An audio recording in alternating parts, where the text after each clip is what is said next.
ഇനി കടയിൽ പോയി വേറൊരു കാര്യങ്ങളാണ് ഇതൊക്കെ ഞാൻ പറയുന്നത് വെച്ചാൽ മറ്റുള്ളവരുടെ മനസ്സിൻ്റെ ആ ഒരു ചിന്ത നമ്മൾ ചിന്തിക്കുന്നതും അവർ ചിന്തിക്കുന്നതും തമ്മിലുള്ളൊരു വ്യത്യാസം എന്നുള്ളത് പറയാനാണ് ഞാൻ ഇതൊക്കെ ഉദാഹരണമായിട്ട് പറയുന്നത്. നമുക്കൊക്കെ ജീവിതത്തിൽ ഇങ്ങനെയൊക്കെയുള്ള അനുഭവങ്ങൾ തീർച്ചയായിട്ടും ഉണ്ടായിട്ടുണ്ട്. അപ്പോൾ നമ്മളിങ്ങനെ ചിലപ്പം ഡൗട്ടടിച്ച് നിൽക്കും, ആരുടെ ഭാഗമാണ് ശരി, എങ്ങനെയാണ് എന്നുള്ളത്. അതുകൊണ്ടാണ് ഇതിനെ ക്ലിയർ ചെയ്യാൻ ശ്രമിക്കുന്നത്. ഇതെന്ന് പറഞ്ഞാൽ ഞങ്ങൾ തുണി എടുക്കാൻ വേണ്ടിയിട്ട് കയറി. ഞാൻ ഉടുപ്പെടുക്കുന്ന കാര്യത്തെക്കുറിച്ച് ചിന്തിച്ചു. പിന്നെ അടുത്ത് എന്തായാലും എനിക്ക് പറ്റുന്ന രീതിയിൽ ഞാൻ തയ്ക്കുമല്ലോ. അപ്പോൾ എൻ്റെ മനസ്സിൽ കുറച്ച് കൺസെപ്റ്റുകളുണ്ട്, എൻ്റെ കുഞ്ഞിന് ഇന്ന രീതിയിലുള്ള ഡ്രസ്സ് എന്നുള്ളത്. അപ്പം ഞാൻ ആ രീതിയിൽ തയ്ക്കാം എന്ന രീതിയിൽ തന്നെ ഞാൻ പിന്നെ മെറ്റീരിയൽസാണ് എടുത്തപ്പം ഒന്നിങ്ങനെ കട്ട് ചെയ്തെടുക്കണമല്ലോ. അപ്പം ഞാനിങ്ങനെ അപ്പോഴത്തേക്കും ഞാൻ അമ്മയെ വിളിച്ചു. കാരണം എനിക്ക് അത് കൂടെ കഴിഞ്ഞ് കഴിഞ്ഞാൽ എനിക്ക് ഓട്ടോ വിളിക്കണം. അപ്പോൾ അതിന് മുമ്പ് അമ്മയെ ആദ്യമായിട്ട് വിളിക്കണം എന്നുള്ള രീതിയിൽ ഞാൻ അമ്മയെ വിളിച്ച് സംസാരിക്കാൻ തുടങ്ങുന്നതിന് മുമ്പ് തന്നെ കട്ട് ചെയ്യുന്ന അത് നമുക്കറിയാവുന്ന ഒരു ചേച്ചിയെന്ന് പറയുന്നല്ലോ ഒരാളാണ്. തൽക്കാലം ഞാൻ ചേച്ചിയെന്ന് പറയാം. അപ്പം ആളാണ്. അപ്പം ഞാൻ പറഞ്ഞ എത്ര മീറ്റർ എന്ന് ഞാൻ പറഞ്ഞിട്ടാണ് ഞാൻ ഫോണിൽ സംസാരിച്ചത്. കാരണം ഞാൻ സംസാരിക്കുന്നതുകൊണ്ട് പുള്ളിയുടെ ജോലിക്ക് ഒരു തടസ്സം ഉണ്ടാവരുത് എന്നുള്ള രീതി. അപ്പം ഞാൻ സംസാരിക്കുമ്പോൾ ചിലപ്പോൾ ഇച്ചിരി താമസം വരുമായിരിക്കും അമ്മയോട് സംസാരിക്കുമ്പോൾ. അപ്പോൾ അത്ര നേരം പുള്ളി വെയിറ്റ് ചെയ്യേണ്ടതെന്ന് വിചാരിച്ച് ഞാൻ പറഞ്ഞു ഇത്ര മീറ്റർ എന്ന് പറഞ്ഞിട്ടാണ് ഫോണിൽ സംസാരിച്ചത്. പക്ഷേ പുള്ളി മുറിച്ചില്ല, വെയിറ്റ് ചെയ്തു. ഞാൻ ഫോൺ വയ്ക്കുന്നിടം വരെ വെയിറ്റ് ചെയ്തു. അപ്പോൾ വെച്ച് കഴിഞ്ഞപ്പം എനിക്ക് ചോദിച്ചു എത്ര. ഞാൻ പറഞ്ഞായിരുന്നല്ലോ, പറഞ്ഞിട്ട് അല്ലെങ്കിൽ ഒരു ബുദ്ധിമുട്ട്. അപ്പോൾ അവിടെ ഒരു സംഭവിച്ചെന്ന് പറഞ്ഞു കഴിഞ്ഞാൽ ഞാൻ പറഞ്ഞതിട്ട് കേട്ടിട്ട് വേണമെങ്കിൽ പുള്ളിക്കാരിക്ക് അത് കട്ട് ചെയ്യാം. കട്ട് ചെയ്ത് കഴിഞ്ഞിട്ട് പിന്നെ അത് മാറ്റാനൊന്നും പറ്റില്ലല്ലോ. അപ്പം പുള്ളി ഒന്നുകൂടി അപ്പം ഞാൻ പറഞ്ഞത് ഒന്നുകൂടി ഞാനത് ചോദിക്കുകയാണ്. കാരണം മുറിച്ച് കഴിഞ്ഞിട്ട് പിന്നെ ഒന്നും ചെയ്യാൻ പറ്റത്തില്ലല്ലോ. അതുകൊണ്ട് ഞാൻ വെയിറ്റ് ചെയ്താണ് ഒന്നുകൂടെ ചോദിക്കുക. അപ്പം ഞാനെന്താണ് കരുതിയത്, അവരെന്താണ് കരുതിയത്? ഞാൻ കരുതിയത് എന്താണ്, ഞാൻ സംസാരിക്കുന്നത് കൊണ്ട് അവരുടെ ജോലിക്ക് ഒരു പ്രശ്നം ഉണ്ടാകരുത് എന്ന് കരുതി ഞാൻ സംസാരിക്കാൻ തുടങ്ങുന്നതിന് മുമ്പ് പറഞ്ഞു. പക്ഷെ അവരെന്താണ് ചെയ്തത്, കേട്ടോ ഇല്ലയോ എന്നറിയില്ല, ഒന്നുകൂടി ചോദിച്ചിട്ടേ മുറിക്കുകയുള്ളൂ എന്ന് മനസ്സിൽ കരുതി. ആ മനസ്സുകൾ രണ്ട് മനസ്സുകൾ രണ്ട് രീതിയിലാണ് ചിന്തിച്ചത്. അപ്പം അവരത് ക്ലിയർ ചെയ്യുക, ഒന്നുകൂടി കേൾക്കട്ടെ മറുപടി ഓക്കെ എന്ന് പറഞ്ഞതിന് ശേഷം കട്ട് ചെയ്യത്തുള്ളൂ. അവരുടെ ജോലിയിൽ കൂടുതൽ ആത്മാർത്ഥത കാണിക്കുകയാണ് അവിടെ ചെയ്തത്. കാരണം അത് ശ്രദ്ധിക്കണം, അത് അവരുടെ ജോലിയാണ്. തെറ്റ് ആയിക്കഴിഞ്ഞാൽ അത് ചിലപ്പോൾ അവരെ തന്നെ ബാധിക്കുന്ന കാര്യമാണ്. അപ്പോൾ അത് ശ്രദ്ധിക്കേണ്ട ഉത്തരവാദിത്വം. അങ്ങനെ ഫോണിൽ സംസാരിക്കുന്നതിൻ്റെ ഇടയ്ക്ക് പറഞ്ഞു. ഇത് എനിക്കും ചിലപ്പോൾ ഫോണിൽ സംസാരിക്കുന്ന ആ ഒരു മൈൻഡിലാണ് ഞാനും ചിലപ്പം തെറ്റായിട്ടാണ് പറഞ്ഞെങ്കിൽ അവിടെ ആ ഒരു പീസ് നഷ്ടപ്പെടുകയാണ് അല്ലേ.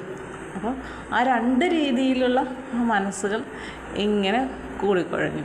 അത് കഴിഞ്ഞിട്ട് നമ്മുടെ വീടിൻ്റെ അടുത്തുള്ള ആളാണ് ആ ചേച്ചി, എൻ്റെ ഹസ്ബൻഡിൻ്റെ ഫ്രണ്ടിൻ്റെ വൈഫാണ്. അപ്പം ഇവിടെ എപ്പോഴും ഹസ്ബൻഡ് പറയുന്ന ഒരു പേരും കൂടാണ്. അപ്പം എന്നെ മനസ്സിലായ ഞാൻ കണ്ടിട്ടുണ്ട്. ഞാൻ കുഞ്ഞോട്ട് റോഡിലിങ്ങനെ നടക്കുന്ന സമയത്ത് തൽക്കാലം ചേച്ചി എന്ന് പറയുകയാണ്. ആ ചേച്ചി ഇത് പോകുന്നത് കണ്ടിട്ടുണ്ട്, പിള്ളേരുമായിട്ടൊക്കെ അമ്പലത്തിലൊക്കെ പോകുന്നു. അപ്പം എനിക്കറിയാം, ഞാൻ കണ്ടിട്ടുണ്ട്. പക്ഷേ ഇന്ന ആളുടെ വൈഫാണെന്ന് എനിക്കറിയില്ലായിരുന്നു. അപ്പം ഞാൻ പറഞ്ഞു ഞാൻ കണ്ടിട്ടുണ്ട്. അപ്പം എന്നൊക്കെ പറഞ്ഞു ഇതുപോലെ പുള്ളിക്കാരുടെ ഹസ്ബൻഡും എൻ്റെ ഹസ്ബൻഡും ഒക്കെ ഭയങ്കര കൂട്ടായിരുന്നു എന്ന് പറഞ്ഞപ്പോൾ ഞാൻ പേരെന്താന്ന് ചോദിച്ചു. അപ്പോൾ ഇന്ന പേര് ഞാൻ പറഞ്ഞു കൊള്ളാം, ഇദ്ദേഹത്തെക്കുറിച്ചൊക്കെ ഒത്തിരി കാരണം എൻ്റെ ഹസ്ബൻഡിന് ഈ കൂട്ടുകാരെക്കുറിച്ച് പറയുന്നത് ഭയങ്കര ഇൻട്രസ്റ്റ്, ഒരുപാട് സംസാരിക്കും. അത് ഒത്തിരി കഥകളുണ്ട് അതിനെക്കുറിച്ച് പറയാൻ. അപ്പോൾ ഞാനതെല്ലാം കേട്ടോണ്ടിരിക്കും. നല്ല രസമല്ലേ അവരുടെ പഴയ കാര്യങ്ങളൊക്കെ പറയുന്നത് കേൾക്കാൻ. അപ്പോൾ ഞാൻ പറയാറുണ്ട്, എനിക്ക് കുറേ ഉപദേശങ്ങളും തരാറുണ്ട് എന്നൊക്കെ ഞാൻ പറഞ്ഞു. അത് കഴിഞ്ഞിട്ട് ഉടുപ്പുണ്ട് ഇപ്പോൾ പിള്ളേർക്കൊക്കെ ഒരുപാട് ഉടുപ്പാണ്. അപ്പം പുതിയത് വന്നിട്ടുണ്ട് കാണിക്കാമെന്ന് പറഞ്ഞു. അങ്ങനെ ഒരു താഴെ പോയി വേറൊരു റൂമിലാണ്, അത് പോയി എടുത്തിട്ട് വന്നു. അപ്പോൾ അതിനകത്ത് ഞാൻ എപ്പോഴും ഈ ലൈറ്റ് കളർ സെലക്ട് ചെയ്യുന്ന ആളാണ്. കാരണം നമ്മൾ വൃത്തിയായിട്ടിരിക്കും കുഞ്ഞുങ്ങൾക്ക്. ലൈറ്റ് കളർ നമ്മളത് അഴുക്ക് പറ്റി എങ്ങനെയെങ്കിലും ആ അഴുക്ക് കളയാൻ നോക്കും. അപ്പോൾ അത്രയും ആ ഡ്രസ്സ് വൃത്തിയായിട്ടിരിക്കും. ഹസ്ബൻഡൊക്കെ അല്ലാതെ എടുത്തുകൊണ്ട് വരും. പക്ഷേ എനിക്ക് അത് മാത്രമല്ല, ആ ചൂടും കുറഞ്ഞിരിക്കും ലൈറ്റ് കളറാകുമ്പോൾ. ഡാർക്കാകുമ്പം ചൂടിനെ കൂടുതൽ കുട്ടികൾക്ക് കിട്ടും, കളർ ആകർഷിക്കുമല്ലോ, അങ്ങനെ ഒരു കാര്യമുണ്ട്. അതുകൊണ്ട് ഞാൻ ലൈറ്റ് എടുക്കാറുള്ളത്. പക്ഷേ ഈ പ്രാവശ്യം ആദ്യമായിട്ടാണ് ഒരു ഡാർക്ക് കളറ് ഞാൻ ബർത്ത്ഡേക്ക് ഉടുപ്പ് തയ്ച്ച്. ഞങ്ങൾ രണ്ടുപേർക്കും ഒരുപോലത്തെ ഡ്രസ്സായിരുന്നു. അതെന്ന് വെച്ച് കഴിഞ്ഞാൽ എനിക്ക് ആ കളർ, അതായത് നല്ലൊരു നീല നേവി ബ്ലൂ ഉണ്ടല്ലോ, അത് ഡിസൈനുള്ളതാണ്. അത് രണ്ടും അത് നല്ലൊരു ഭംഗിയായിട്ട് അത്രയും അതിലെനിക്ക് ഏറ്റവും എന്താണ് ഭംഗിയായിട്ട് തോന്നിയത് അതായതുകൊണ്ടാണ് എടുത്തത്. പിന്നെ ഞാൻ ഉദ്ദേശിക്കുന്ന ഒരു മോഡലിലെ ഫ്രോക്ക് എന്ന് പറയുമ്പോൾ അതിന് ആ ഒരു തരത്തിലുള്ള ഡിസൈൻ ആയിരിക്കും കുറച്ചുകൂടെ നല്ലതെന്ന് എനിക്ക് തോന്നി. അങ്ങനെയാണ് ഞാൻ ഡാർക്ക് കളർ എടുത്തത്. അപ്പം ഉടുപ്പ് കൊണ്ടുവന്നു. ഞാൻ ആദ്യം തന്നെ ഒരു റോസ് കളർ, ലൈറ്റ് റോസ്, അത് ഞാൻ എടുത്തു. ഒക്കെ വെച്ചൊക്കെ നോക്കി, ഓക്കെ കറക്റ്റാണ്. അപ്പം ആ ചേച്ചി പറഞ്ഞു, ഇതെങ്ങനെ ഉണ്ടെന്ന് നോക്കിക്കോ എന്ന് പറഞ്ഞിട്ട് വേറെണ്ണം എടുത്ത് തന്നു. അപ്പം ഞാൻ പറഞ്ഞു, അപ്പം പുള്ളിക്കാരിക്കത് ഇഷ്ടമായതുകൊണ്ടല്ലേ അതെടുത്തത്. അപ്പം പിന്നെ ഞാൻ അതും എടുത്ത് വെച്ച് നോക്കിയപ്പോൾ ഓക്കെ അതും കറക്റ്റാണ്. അപ്പം ഞാൻ പറഞ്ഞെങ്കിൽ ഇത് മതി, ആ ചേച്ചി പറഞ്ഞത് മതിയെന്ന് പറഞ്ഞു. അപ്പം നല്ല കൊച്ചേ അതെടുക്കുന്നില്ലേ, രണ്ടും എടുക്കും. ഞാൻ പറഞ്ഞു രണ്ടും കൂടെ വേണ്ട, കാരണം നമുക്ക് ഒത്തിരി കാര്യങ്ങൾ ഇനിയുണ്ട്, ഇപ്പം തന്നെ കുറച്ച് ഉടുപ്പുണ്ട്, അതുകൊണ്ട് ഒരെണ്ണം മതി, എമൗണ്ടൊക്കെ എത്ര ആവും എന്നറിയില്ലല്ലോ എന്ന് പറഞ്ഞു. കാരണം ഗൂഗിൾ പേ എനിക്ക് ചെയ്തിട്ടില്ല, അപ്പോൾ എൻ്റെ കയ്യിലുള്ളത് കൊടുക്കേണ്ടി വരും.